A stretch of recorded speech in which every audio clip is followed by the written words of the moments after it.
জাতিসংঘের চলমান ৮০তম সাধারণ অধিবেশনে এরই মধ্যে ব্যস্ত সময় পার করছেন প্রধান উপদেষ্টা ডক্টর মোহাম্মদ ইউনূস সহ প্রতিনিধি দলের সদস্যরা।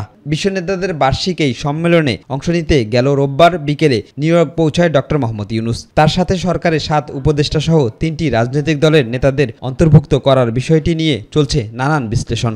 IMF এর প্রধানের তার সাথে সাক্ষাৎ করেছেন।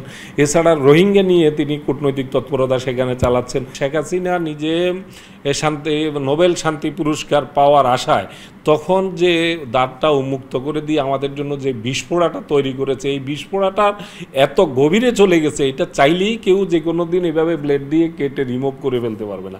জাতিসংঘের অধিবেশনে রাজনৈতিক নেতাদের অংশগ্রহণকে খুবই ইতিবাচক হিসেবে দেখছেন আন্তর্জাতিক সম্পর্ক ও রাজনৈতিক বিশ্লেষকরা। বিশেষ করে সাইডলাইনের বৈঠকগুলোতে বিভিন্ন দেশের প্রতিনিধিদের সঙ্গে মতবিনিময়ে রাজনৈতিক প্রজ্ঞা আরও বাড়ানো এবং বিদেশে বাংলাদেশের আরও বন্ধু বাড়াতে সহায়তা করতে পারে বলে মনে করেন তারা।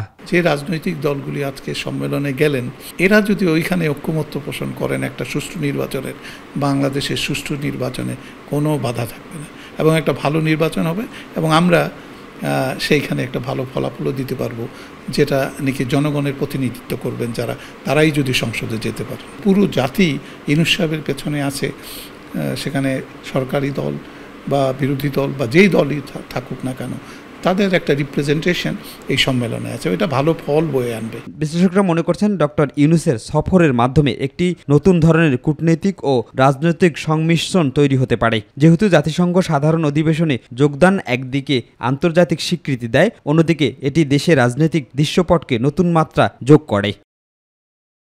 শিমুল খান, মাই টিভি, ঢাকা।